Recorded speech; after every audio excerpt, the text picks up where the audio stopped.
पूर्व पीएम भारत रत्न अटल बिहारी वाजपेयी की तीसरी पुण्यतिथि पर श्रद्धांजलि सभा का किया गया आयोजन। मिथिला और मैथिली के प्रति पूर्व प्रधानमंत्री भारत रत्न अटल बिहारी वाजपेयी को विशेष लगाव था। खंडित मिथिला को एक सूत्र में बांधने के लिए कोसी नदी पर महासेतु के निर्माण और मैथिली को संविधान की 8वीं अनुसूची में शामिल किए जाने में स्वर्गीय वाजपेयी के दिए योगदानों से यह साबित होता है। उक्त बातें दरभंगा के सांसद गोपाल जी ठाकुर ने सोमवार को विद्यापति सेवा संस्थान के तत्वावधान में अटल बिहारी वाजपेयी की तीसरी पुण्यतिथि पर आयोजित श्रद्धांजलि सभा में कही।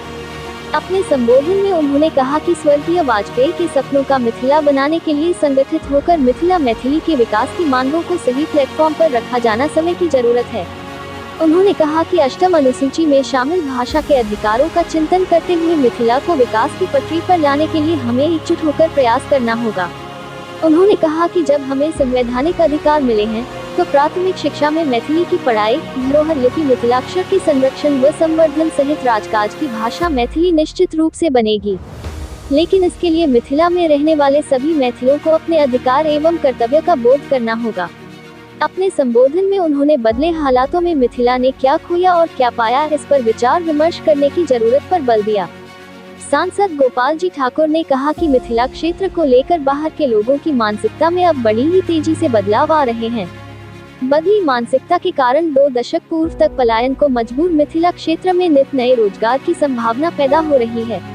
दरभंगा एयरपोर्ट के शुरू होने से न सिर्फ श्रम और समय में बचत संभव हो रहा है, बल्कि इससे रोजगार और कारोबार के नित नए दरवाजे खुल रहे हैं।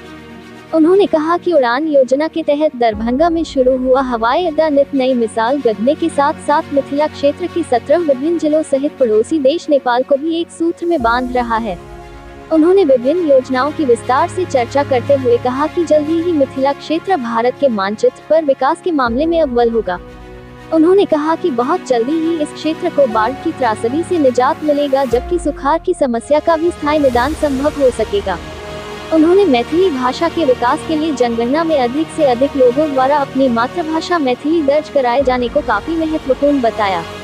मैथिली अकादमी के पूर्व अध्यक्ष पंडित कमलाकांत झा ने वाजपेयी जी को अपनी श्रद्धांजलि अर्पित करते हुए उन्हें मैथिली व मिथिला के विकास का पैरोकार बताया। उन्होंने कहा कि मिथिला और मैथिली के विकास के लिए जो भी मसले उनके समक्ष ले जाए गए, वे हमेशा इसके निदान के लिए तैयार बैठे मिले। इससे पूर्व विद्यापति सेवा संस्थान के महासचिव डॉक्टर बैद्यनाथ चौधरी बैजू ने सांसद के समक्ष 7 सूत्री प्रस्ताव रखा।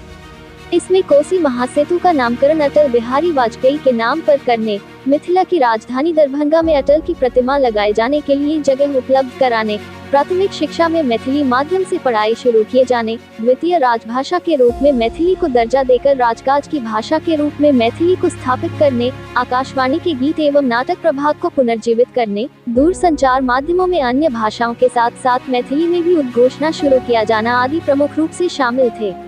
विद्यापति सेवा संस्थान के सचिव प्रोफेसर जीवकांत मिश्र के संचालन में आयोजित कार्यक्रम में मारवाड़ी कॉलेज के प्राचार्य डॉक्टर फूलो पासवान, विनोद कुमार झा, चंद्रशेखर झा बूढ़ा भाई, डॉक्टर राम सुभाग चौधरी, प्रवीण कुमार झा आदि ने भी अपने विचार रखे।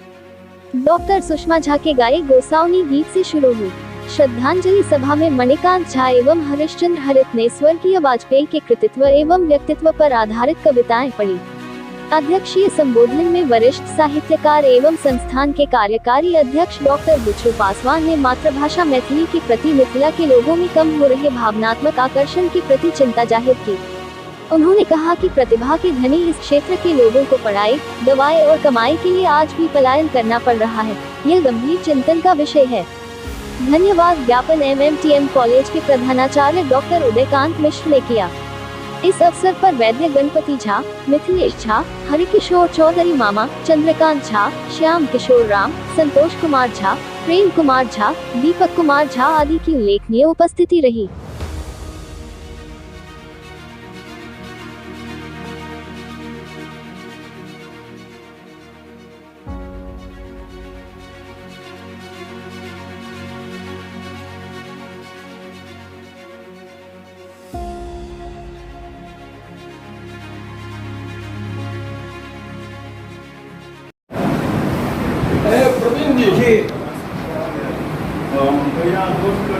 এখন আমার সবকে सांसद श्रद्धांजलि पुष्पांजलि करे छथि मूर्ति पर फोटो पर।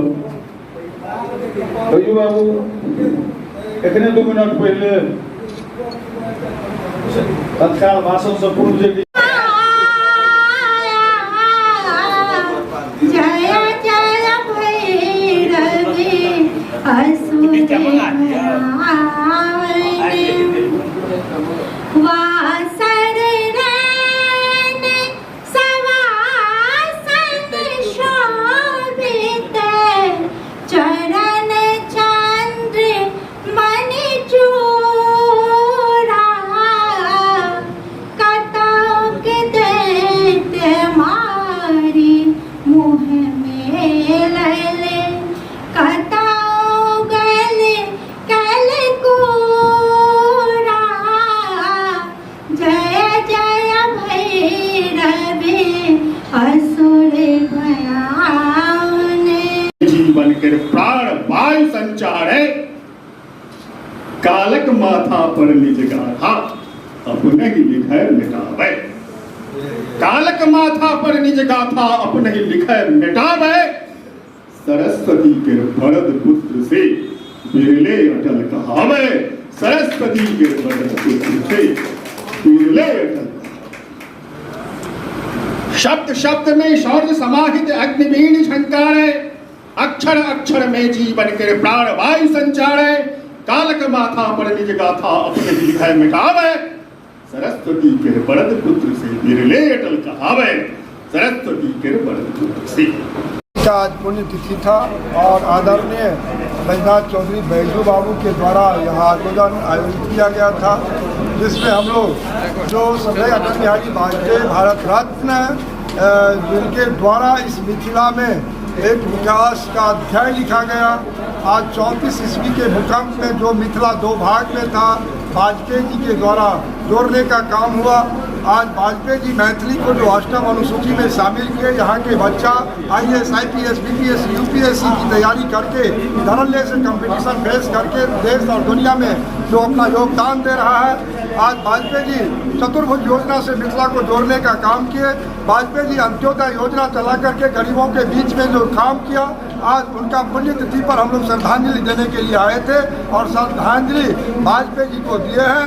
और वाजपेयी जी के मन में जो मिथिला के वास्ते स्नेह था, आज तक देश के वाजपेयी जी से पूर्व जितने लोग देश में प्रधानमंत्री के रूप में आए वह नहीं किए। वाजपेयी जी जो करके गए, मिथिला के लोग सदैव याद रखेगा। सर एम्स के बारे में कहना है। सर एम्स की जो बात चल रही है, अभी लोगों में भ्रांति है कि दरभंगा में नहीं हुआ है सर, और क्या कहेंगे? आदरणीय नरेंद्र भाई मोदी जी के मन में मिथिला के प्रति जो श्रद्धा, जो भावना, मिथिला के विकास के प्रति जो उनके मन में है, वही उन्हीं का आज परिणाम है। दरभंगा में एम्स देने का काम किया है। 1264 करोड़ की लागत से 750 बेड का एम्स दरभंगा में बनेगा। आदरणीय मुख्यमंत्री श्री नीतीश कुमार जी यहाँ पर रोड लैंड भराई के लिए 13.5 करोड़ रुपया स्वीकृति सैंक्शन कर दिए हैं। बिहार सरकार द्वारा एम्स के लिए जमीन नहीं दिया गया है, तो कैसे फिर एम्स का निर्माण शुरू होगा सर? आदरणीय मुख्यमंत्री जी जमीन दे चुके हैं। जब जमीन दिए तब तो कैबिनेट भारत सरकार किया। अब वो जो कुछ प्रोसेस बाकी है, आदरणीय मंगल पांडे जो हमारे स्वास्थ्य मंत्री हैं लगे हुए हैं, और कोरोना के चलते इसमें विलम्ब जरूर हुआ है।